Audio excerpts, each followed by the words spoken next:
We need to be critical thinkers as leaders to be able to say, hey man, E equals MC squared. Energy and enthusiasm equals money times crucial communications. I got to get the money right, right? Yeah. So, and I've got to get the crucial communications right. And I got to recognize that you don't get what you want. You get what you incentivize, right? Hello and welcome to the Remarkable CEO Podcast, a show dedicated to chiropractors who want to transform their job into a business so that they can have a remarkable practice as part of a remarkable life, not instead of one. With your hosts, Dr. Pete Camiolo and Dr. Stephen Franson. Welcome to another episode of the Remarkable CEO Podcast, Chiropractic's #1 business podcast. I am Dr. Pete Camiolo. And I'm Dr. Stephen Franson. And you've heard us say this before. We're going to say it again. You don't get what you want. You get what you incentivize. And incentivization is what we want to focus on here today with you. This is about that discretionary energy that, raise your hand all the way up. Now go a little bit higher. It's that extra something. It's that extra percent. That's the difference between good and great. It's the difference between breaking and breaking through. It is that makes the biggest difference in relationships and in life. It is the incentivization piece of the puzzle. Dr. Stephen, I am supercharged today to have this discussion because this is a discussion that will supercharge and energize you and, more importantly, your team. As CEOs, you are in the business of building your team. Your team will build the business. You grow your team will grow your business. This is the transition. We go from laborer to leader. This is part of the leadership conversation, Dr. Stephen, that is vital that we continually have. And Dr. Stephen, this is something that we're coming in hot on because this was a big part of the conversation that we had at the recent business immersion. This is a business conversation that we're having today. And we have a great giveaway for everybody. So I'm looking forward to that as well. Yeah, man, it is a business conversation because it's a human conversation, right? And to this day, AI hasn't totally taken over. Businesses are people and people are business, right? So it's like your team is your business is your team. So it is as much a human dynamic as it is a business law, right? So you don't get what you want, you get what you incentivize, right? Which is awesome. And Dr. B, you always show up, just supercharged, which is awesome. And it just speaks to the fact that you are in alignment, right? So, you're serving your purpose. You are marching out your mission right now. You have a clear vision. It's all about helping more people, help more people. It's like, we couldn't be doing anything that would be more impactful, helping, think of the scalability of this podcast. It's like dealing with thousands of chiropractors who are taking care of hundreds of thousands of patients. How cool is that, man? Helping people help more people. We are fully incentivized. And by the way, not only does it serve our purpose, can we be the best in the world at it? And it drives our financial engine. Sound like the hedgehog concept from Jim Collins' Good to Great, right? So we are fully aligned, man. That's why we are tapping into our discretionary energy. This podcast pulls our noodle. We're not pushing the noodle here, right? So everything is in full alignment. See, there's something you can learn from that, right? So it's like, guys, is that true for everybody on your team, everywhere, every day, doing everything? That should be your goal as a CEO, is we get people aligned so we can get along, right? So every single person has another gear, right? That is that discretionary energy Dr. Pete was talking about here. You want to tap into that discretionary energy. That's how you kick up your profits by 25%. Right? If everybody on your team doing everything every day was tapping into the discretionary energy because they knew the better we do, the better I do, right? You're answering that age-old primal question going on in their lizard brain. What's in it for me? And don't judge people. You ask the same question. Why? Because you're a human. What's in it for me? Like, you just have to recognize that. Like, we have to lay our judgment aside, right? So we need to be critical thinkers as leaders to be able to say, hey man, E equals MC squared. Energy and enthusiasm equals money times crucial communications. I got to get the money right, right? Yeah. So, and I've got to get the crucial communications right. And I got to recognize that you don't get what you want. You get what you incentivize, right? So it's like, Dr. Pete, there's a methodology to this. I'll go over it really quick and then we can unpack it, right? So first thing I want to do is I want to identify what is the outcome I'm trying to drive specifically. Like, what's the outcome I'm trying to drive? What really matters to me? I love KPIs, key performance indicators, because it's a measurement of some outcome, right? So let's say, what KPI am I trying to move, right? So improve. Now I know that that's the outcome, and you can't do an outcome. Behaviors drive outcomes. So I'm like, okay, so what behaviors drive that outcome, right? So what are the specific behaviors that will drive that specific number? All right, great. Now I know what behaviors drive the number. And now I say, well, what role is accountable to those behaviors, right? So now identify the role on the team, like who does that stuff that drives that thing, right? So now I know what role. Now I say, who sits in that seat? Who on my team is in that role, right? So now I need to go to that person and be like, do you know that you sit in the seat? Do you know that you're accountable to this behavior that's driving this outcome? Do you understand the outcome and how your behaviors influence the outcome? Okay, great. So you know it. Let me train you, equip you, and develop you. And then, ready? Incentivize you. Okay, so that's how you put a bow on this whole thing, right? So, and it's a carrot and a stick, right? There's incentives to sticks as much as carrots. Dr. Pete, this is like a love language conversation, right? So what we got to recognize is like, there's lots of ways that people get incentivized. And I don't mean just motivated. I mean, they're incentivized to drive that specific outcome through those behaviors that they're accountable to. I thought it was cool that you went to the hedgehog principle. I thought there was a lot of really good energy around that, because so much of this actually goes back to the start of getting that part right, being aligned in your position, your role. The incentivization, you've got to get that part right, but you've got to also be aligned with your purpose and your mission and your behaviors. Where we talk about alignment, success is alignment, where your vision, your values, and your behaviors, those come together. That's the definition of success. And that can be widely accepted across the board in any industry, anywhere on earth. That's not a chiropractic principle, the alignment or being successful. So if you said to your check-in CA, checkout CA, back office CA, business builder, doctor, caregiver DC, COO, and you said, what does success look like? It looks like these three things. The vision, what does success look like? The values, which again, part of the hiring process is something that we share, right? They're a code of conduct. So it's how we behave. It's the most important thing. And then our behaviors, which you're getting into the behaviors inside of a role and then incentivizing that. But make sure the other two pieces are right.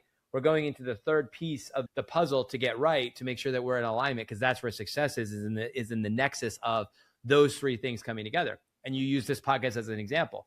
And it was a great example. It says, this is an alignment. This is an alignment with my vision. This is an alignment with my core values, and it's alignment with my behavior. So when I enter into in a moment like this, doing a podcast to chiropractors who are CEOs to help advance this profession, so we can have 1 million people getting adjusted every single week that are flying under the TRP flag, so to speak, that are running the systems that we teach. That's aligned. So this podcast is aligned with my vision, my mission, my purpose, my premise, and my product. So therefore, this is the right thing. So I'm incentivized to show up every week and to deliver the best podcast, to outdo myself, to better myself every single time. And hopefully, if you've been a listener for years to us, which I know many of you have, and thank you so much, that you've picked up on, hey, Dr. Steve and Pete, these guys haven't gotten, they haven't tapered off over the years. They've crescendoed, like they get better, like they're taking it to the next level. That's because we're in alignment. And so I just wanted to double click on that, Dr. Steven, because I know we're talking about incentivization, but that's this is upstream of that. Don't just throw money at the problem, right? You're not fixing it. You've got to go to the root and understand what's the root cause of the problem. And so I just need to say that. Then let's get into the incentivization conversation. I also want to speak about the second thing that you said, really important, and I'm guilty of this, judging other people. You said you got to lay your judgment aside, because people want to be incentivized, to capture value, to gain more. Like, don't judge because of your own issues or how you perceive things, but just lay the judgment aside and come objectively into that conversation, into that meeting with that individual who wants to earn more, who wants to have, more opportunity, right? Like, be curious, seek to understand before being understood, right? Demonstrate the things that we teach with patient care with your own team, and just show up genuinely curious, seeking to understand. Help me understand better what it is that you want and that's going on. The incentivization conversation is a empathetic conversation. It's a seeking to understand so that I can then help you get what you want. We can say to them, then this is what you have to do to get what you want. And we can give direction because we have connection. So this is that moment. And Dr. Stephen, we have a beautiful giveaway. I'm just going to say it now. And if you want to jump into it a little bit more, we created a document that those who have seen it and have it are just like sending us messages like, thank you so much. This is exactly what we needed. We've been missing this all along. So if you're listening to this podcast right now and you don't have this document that we're about to unpack just a little bit, you're going to want to download it. It's going to be, as it's in the show notes, it's a download of this document. And this one is going to be a gift that's going to keep on giving for many, many years to come. Okay. It's our new PPFG document, and it's part of this discretionary energy conversation that we're going to have right now. So Dr. I just wanted to make those couple points. Let's talk about incentivization, but do you want to add in anything about this, the giveaway, because it's such a powerful document? Yeah, it is so powerful and it is so important. We want to create a mechanism that protects it, right? So that's what, when you guys hear us say mechanism, and I always emphasize it because I want you to understand what that word means. It means there's something that's put into your process that makes sure that it happens. So you don't have to use memory management to just say, oh, did we remember to do that? Oh, did we ever do this? Have I ever covered that? It's a mechanism that gets added to your process. And for us in the Remarkable Practice, in our Remarkable CEO program, in our reporting system, in COS, all of it, there are touch points and there are reviews, right? So monthly touch points on scorecards. There's quarterly reviews. In the quarterly reviews, you have an opportunity to review scorecards and talk about the next quarter score. But then there's an annual where you do this annual review. It's a performance review where you spend more time together. And what you unpack is PPFG. What are your personal, professional, and financial goals? So this is a mechanism that protects the incentivization conversation to make sure that it happens. That gives you insight. It creates the space and time for you to understand your people, for your people to feel understood, right? So there are two different words at play here. One is motivation and one is incentivization, right? So motivate versus incentivize. People ask me all the time, man, I meet your team. How do you motivate your people, Franson? Oh my goodness. I'm like, I don't. They're like, what are you talking about? I'm like, I don't motivate my team. I hire motivated people and I work hard not to demotivate them. There's a difference between motivating people and incentivizing people. Incentivizing people is like you hire a motivated person who wants to help more people. They want to add value. How do you create value? Just like this. You incentivize them. You give them clarity around exactly what does success look like, and you incentivize the behavior, right? So there's a distinction there, guys. We could probably do a whole show just on the difference between motivation and incentivization, right? So what we're talking about is incentivizing behaviors that drive the outcomes you want. The PPFG conversation, personal, professional, and financial goal setting. I learned this from Brandon Dawson and Natalie Dawson. Awesome. It's an awesome tool. We had always done like goal getting, I called it. It's like a goal getting exercise, but this just takes it even deeper, right? What are your personal, professional, and financial goals 3 years from now, and what must be true 1 year from now to know if you're on track with that? We've got a document. It's 4 pages long, guys. This is no joke, right? So it's your people get an opportunity to do pre-work and bring it to you, and it gives you that insight. So much like a love language, you know what incentivizes them, right? You're going to get insight. You're going to have real conversations with people about what does success look like to you 3 years from now? Because remember, Dr. Pete, as a CEO, our job description is very simple. Create environments where people know that they're going to be more successful with you than without you. Your vision has to be big enough of an umbrella that everybody else's visions of success can fit up underneath there. Well, that's not possible to create that if you don't know what your people's vision of success is. Now, your job is not to solve their problem, right? So if somebody's vision of success is bigger than it doesn't fit under your umbrella, that's going to take care of itself, right? So, but otherwise, most people, most doctors listening right now, you've lost a lot of A players in the past because they didn't see a runway towards them reaching their personal, professional, financial goals with you. If you don't give people clear vision of how they can achieve their personal, professional, and financial goals with you, then what they do is they start looking for the exits, because when people run out of vision, they run out of your practice. Yeah, if you could just replay the last 20 seconds, everybody that listened to what you just said is nodding their head right now and says, oh, truth hurts. The truth hurts. And it's all of us. Like you said, we're all speaking from scar tissue. There's no pontificating on these podcasts. Like, this is just saying lesson learned, lesson learned. And we're trying to we want it to be tuition, not taxes. In other words, we want to learn the lesson and not have to pay that price again. So as a coach, I'm going to go ahead and say, download the thing, the tool, and implement it. Implement it like ASAP, like right away. And show up to the conversation with more of a humble approach, saying, I want to come into this conversation saying, I'm sorry that I didn't do this sooner, but I'm so glad that we get to start doing this now. I want to pull success forward for you. I want to help you achieve your your goals, the things that are important to you. I don't want you working here and us working together to help accelerate that and grow you towards what it is that you want. Having that very mature posture going into this conversation, if you haven't done this in the past, is really important. And versus showing up saying like, I got the next best shiny object. Don't show up that way. I just want to encourage you. Don't show up and say, I got this awesome fix. Show up humbly and say, I'm going to apologize. I haven't done this before. It's like what I say with patients when we didn't do a good job holding them accountable and we let them get away with this. As I would say to them, table side, just a great table talk. Hey, Steven, I need to apologize to you. And then don't say anything. And they're like, everybody, it's a little awkward. You're like, I want to apologize. I've not done a good job in our partnership as your doctor. And we haven't as a clinic, because we've allowed you to miss appointments and get off track. And I know that's not best for you. It's not going to get you the best results. And I can't do my best work when that happens. So I just want to apologize to you and ask you to forgive me. But I also want to ask you, is it possible for us to reconcile that and get back on track? You feel it? You guys feel the difference then? Like, yeah, you've been missing your appointments and you're not going to get to, and by the way, my reputation's on the line here. And I have a great reputation in this community as the best chiropractor, and you're screwing it up. So get back on track with your adjustments. You feel the difference? Yeah. You've missed 6 appointments in the last 30 days. It's like, and you've waited 29 days to tell me. So with this one, guys, I just encourage you, humble yourselves, guys and gals, everybody that's out there listening. Let's show it up to the table and let's take our human component. Like David Norrie came to our event. He said a lot of great things. One of them is, are you up for the relationship?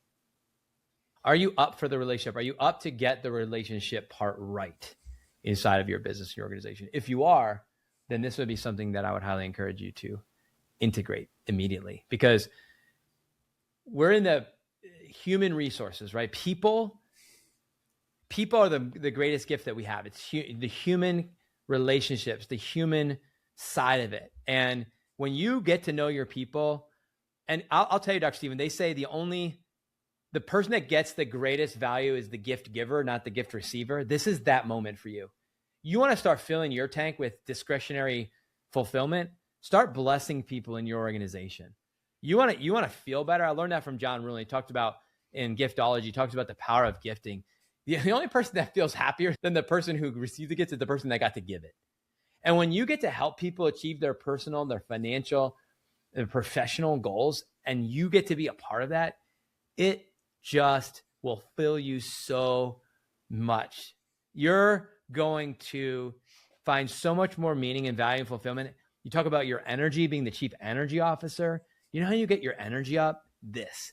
Yeah. And get their energy up? This. You know what that means? It's a win. Everybody wins when we get the incentivization pieces put into place and get them right. And Dr. Steven, as you said, the mechanism to take out I got to remember this and put it in there so we know that it's going to happen. Yeah. If you want to lock the door and throw away the key, be the person that helps people reach their goals. Like, when do you leave the person that helps you achieve your goals, your personal, professional, financial goals? When do you leave them? Quick answer, never. Right? So it's just like, if you want to lock the door and throw away the key, if you've struggled with retention of either patients or team members, right? If you want to lock that door and throw away the key, this is it right here, right? Get aligned, tapping into the discretionary energy, giving them clarity around the path forward, helping them understand what behaviors drive the outcomes that are important, right? So have all of that alignment in place and get their personal, professional, and financial goals lined up so that they can see that the achievement, when they're achieving things in the office, they're reaching their goals, not the goals you've given them, but the goals that they have set for themselves. And you can help them see you can achieve all of these goals, Dr. Pete, right here in this place. And this is what that looks like. Here's your scorecard. So I want to make sure that you guys hear this, because some of you got sphincteric when we started talking about this. Like, oh my gosh, this sounds expensive. Ooh, it sounds like you're going to be paying people what they want to make and setting like bonus systems in place. And yeah, we're talking about all that. And it is going to be expensive for sure. But expensive relative to what? Relative to what?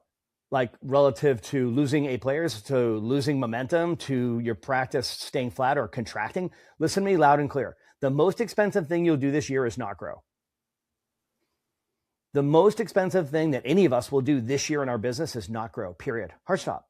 Guys, it's like, so just know that this is the key to growing that practice And frankly, doing that in a sustainable way and collecting up A players that are incentivized and energized along the way. Think about that culture. It's a totally different thing. And this PPFG piece is a piece of a system.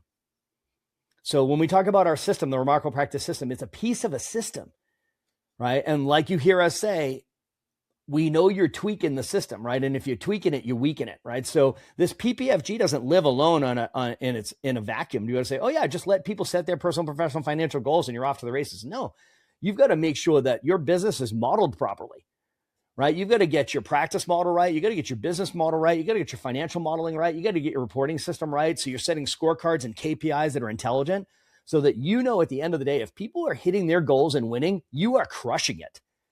And you have to know that. You can't be like, I think I will. Well, that only makes sense. No, you should go from believing it to understanding it, right? And this is what financial modeling is all about, is understanding the economics of your business, understanding how to set goals, understanding how to set bonuses, understanding to the point where you're like, I'm not freaked out, Dr. Pete, if I'm cutting big checks for bonuses. I'm never freaked out about that. I'm freaked out if I'm not cutting big checks, because I know if I'm cutting big checks to my team the way we're modeled, that I know that I got a bigger check, right? So if they're winning big, I'm winning bigger. I know that. That's not selfish. That's called leadership. We get outsized returns as an owner because we took all the risk, right? So that's what owners get, is outsized returns on the risk that they took on their investment, right? So you've got to model your business right, where it's like you want people to be winning and hitting their goals and hitting their bonuses, because you know that if they're winning, you're winning big. And you should only be freaked out if you're not cutting big bonus checks. Please stick around for more business insights from this week's bonus interview with our remarkable success partner, dedicated to helping you more successfully help more people. Enjoy. All right. Welcome everybody to the CEO portion of the podcast, where we get to have a luminary from the chiropractic profession on. I will say personally, I've known Dr. David Fletcher from CLA since 2008. I've had the honor of having him as a coach. I've had the honor of having him as a colleague in this profession, and really a luminary as far as a thought leader in chiropractic. And I'd like to say I also have the honor of calling him a friend. So Absolutely. if you have not known of Dr. David Fletcher, you're in for a treat. If you already know of Dr. David Fletcher, that's probably why you're listening right now. And just make sure you have your notes out. Make sure you're ready to learn about how to communicate chiropractic and how to utilize technology to serve the purpose of your practice. So Dr. David Fletcher from CLA, just introduce yourself briefly to the group, and then we'll get right after it. Well, it's a pleasure and an honor to be here. And most importantly, what I love to begin with people when they ask that question is, I'm a chiropractor and I love being a chiropractor. And I think that my journey, which has intersected with yourself, TRP, CLA, and otherwise, has really embellished the relationship of the unique experience that we have a choice to embrace as chiropractors. And I thought we'd spend some time today, and it'll uncover who I am, really focusing on this principle of the cultural authority that we as either chiropractors embrace or we let dissolve around us. And so my journey was really one that busy guy in practice, didn't necessarily always know how to scale. I just took everybody and did a family practice, and which was wonderful. I have a background in some research advocacy and otherwise. So I was always on the hunt to know objective data that validated what we had, that was reproducible. And I came across the Christopher Kent and Patrick Gentempo, who were my mentors in the early days. And they had begun with Chiropractic Leadership Alliance, or CLA. As time went on, I became their academic advisor. I became their communicator. And I met so many wonderful chiropractors along the path. Eventually, I took over CLA, and that was years ago now, 16 years ago now. And as a result of that, I've had a wonderful ability to have that interface between technology, the principles of chiropractic, and the ability to watch the practices represent that through the growth and dimensions of growth. I love that. So in the TRP ecosystem. We talk about the practice systems of attraction, conversion, Yeah. retention, team building, and collections. There are also seasons of practice, from launching a Mhm. practice to building one to scaling one, and then ultimately to exiting. As personally in my practice, I've utilized the CLA scanning technology since 2008. So I realize I'm coming to this with like almost a curse of knowledge. But for those in that are listening that don't have that, that might be in that have needs in any of those 5 domains, or if they're looking to move from build to scale, or maybe they have an eye on exiting, or shoot, how do I launch? Maybe if they're coming at this from a completely like they don't even know what we're talking about standpoint, please just take a second to talk about what is the technology that the Sure. Chiropractic Leadership Alliance at CLA has, and how can it be utilized in a practice? Well, the intention was originally not to necessarily have a technology to sell. It was a technology to communicate.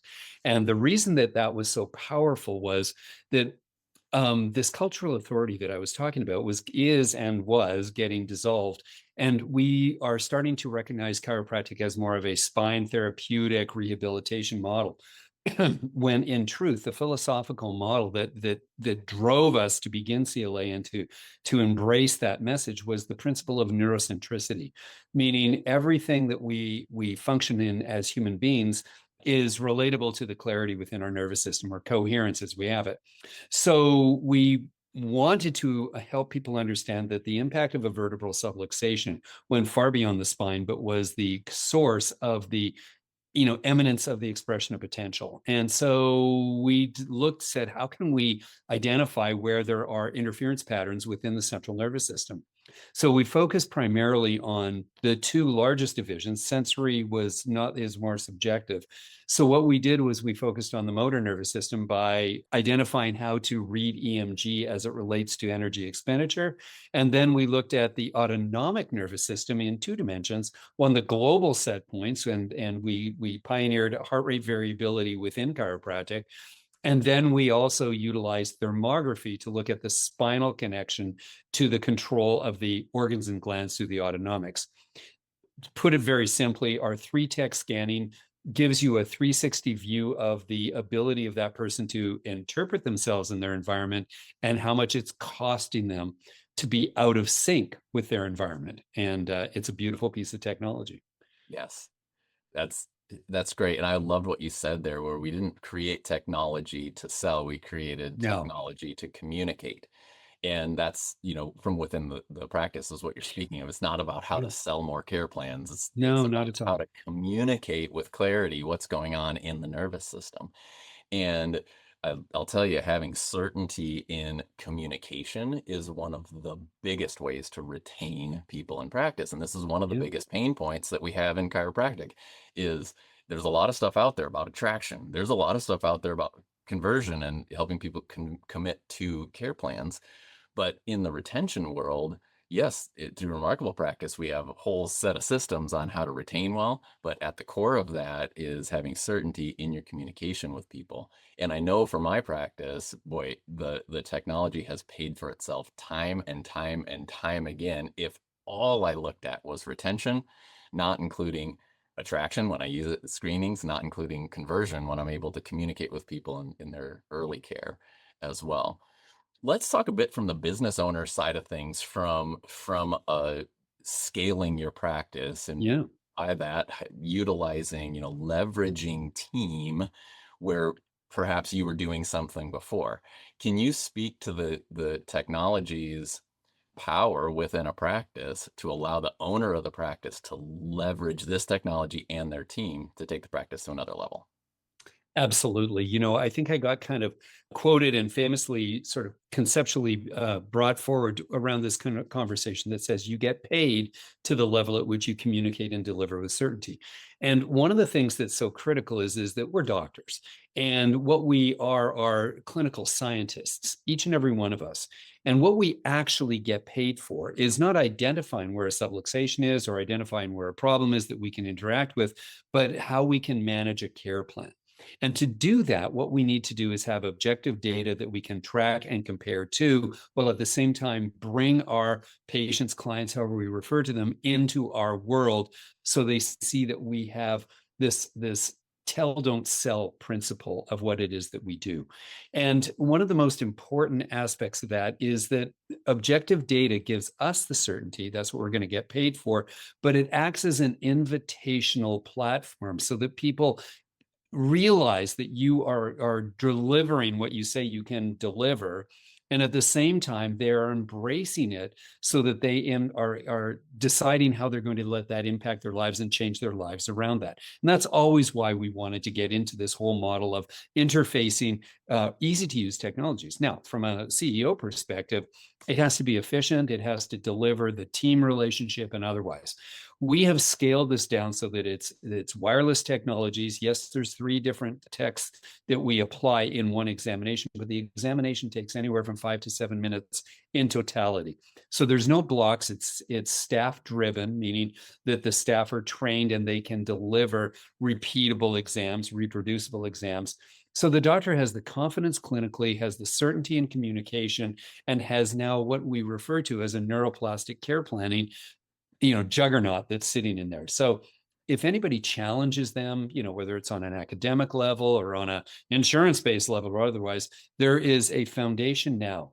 And when we go to do volume-based practice, it's not even so much that that's what we want to do, it's that we have to do it. There's such an attraction to showing people what it is that matters, that when it comes to attraction, and you mentioned it, whether you take it into a screening environment or most importantly, as you engage the 4 generations of every family within, with whoever's starting, this becomes the centerpiece of your practice. So attraction, conversion, the retention is based upon care plans, which is exam to exam to exam. And when you base it on that, the average therapeutic based PVA, if you will, is somewhere around 12 to 14. We look at our PVAs and we're in the 60s and 70s in our client base. And people just need to do the math on that. There's no hand holding. It's just, you need this, and here's what we're going to deliver. And so it makes the practice very fast, very efficient, very easy. Yes. I love that. And as your average there, that probably means that the practices that have really learned how to leverage your technology along with systems end up far north of the 60 or 70 even. Triple digits is pretty common. Yes. Just in terms of the embracing of it, we have 16,000 of these installations, in 26 different countries right now. The chiropractic profession has embraced this principle of a neurocentric approach to chiropractic. Listen, not everybody over the years has continued to evolve with it, but we know, watching the data sets come through, that we're looking at millions and millions of scans being delivered through our servers each and every year. That means that there's millions and millions of people hearing the story of chiropractic through a neurocentric, philosophically right managed model. And that makes us very happy, but it puts a lot of people in front of chiropractors. Yes. I love that. So what I'm hearing as a user of CLA is, man, I'm glad I got in on this early, right? What I might be hearing if I'm listening to the reverberations of the CEOs listening to this, the decision makers listening to this, is, oh man, I'm glad we've been in this a short term. Or maybe, holy cow, like, I'm actually looking for more certainty in my communication. I'm looking for ways to utilize my team to help me leverage my time and my ability to serve people. And if I could have ways that help in attraction, in conversion, in retention, and in collections, like, I should be all in on this, right?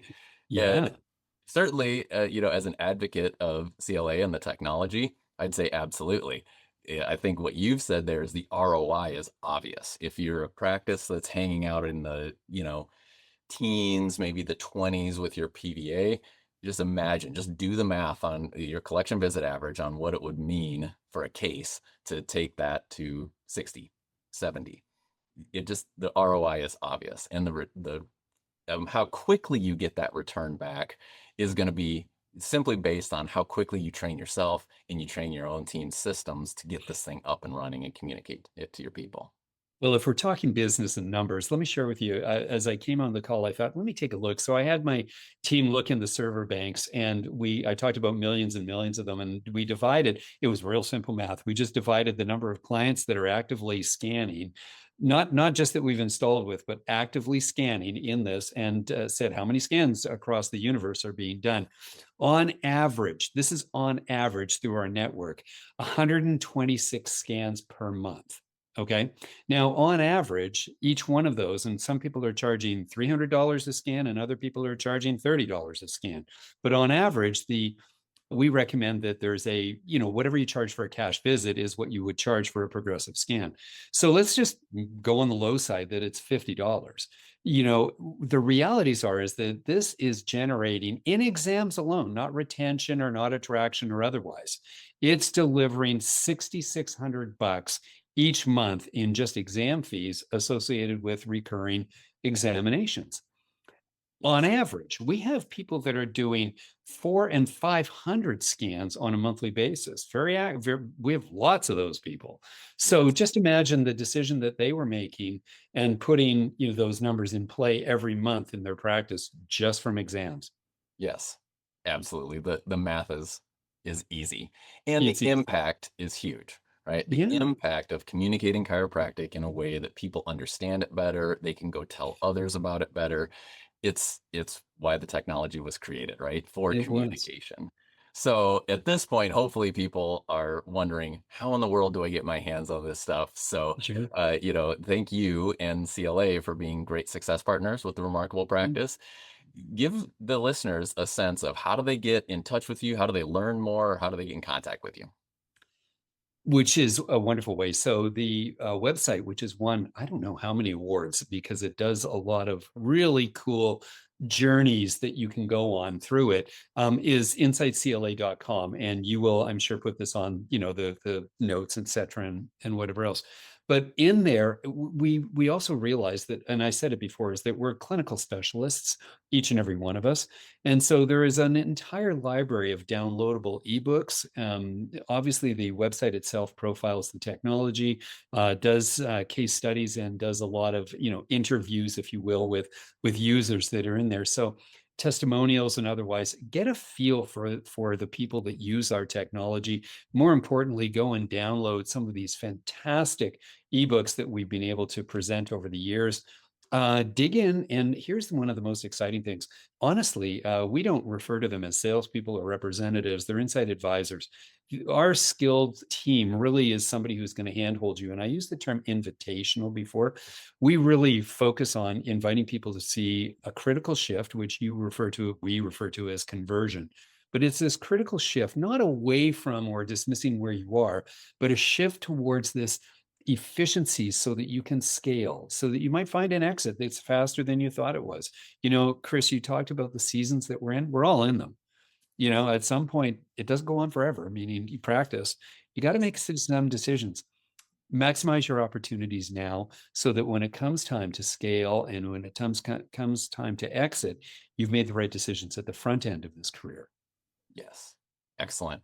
Well, yes, be sure to check out the show notes. Those of you listening, be sure to check out insightcla.com for that information. And some of that's available even to people who don't yet use the technology. So, absolutely. Check all that out. And of course, come to our immersions, where oftentimes you'll always see somebody from the CLA team, if not Dr. David Fletcher himself, there with us at the immersions.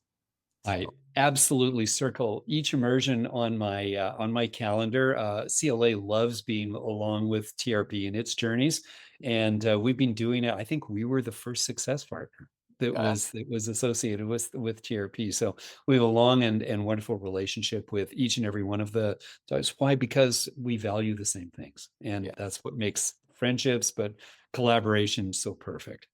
That's great. Well, on behalf of the Remarkable Practice, Dr. David, thank you so much for all you've done for the profession. Thank you for being here, continuing to serve the profession in this manner, and I look forward to seeing you at our next immersion. Can't wait. Thanks again. You bet.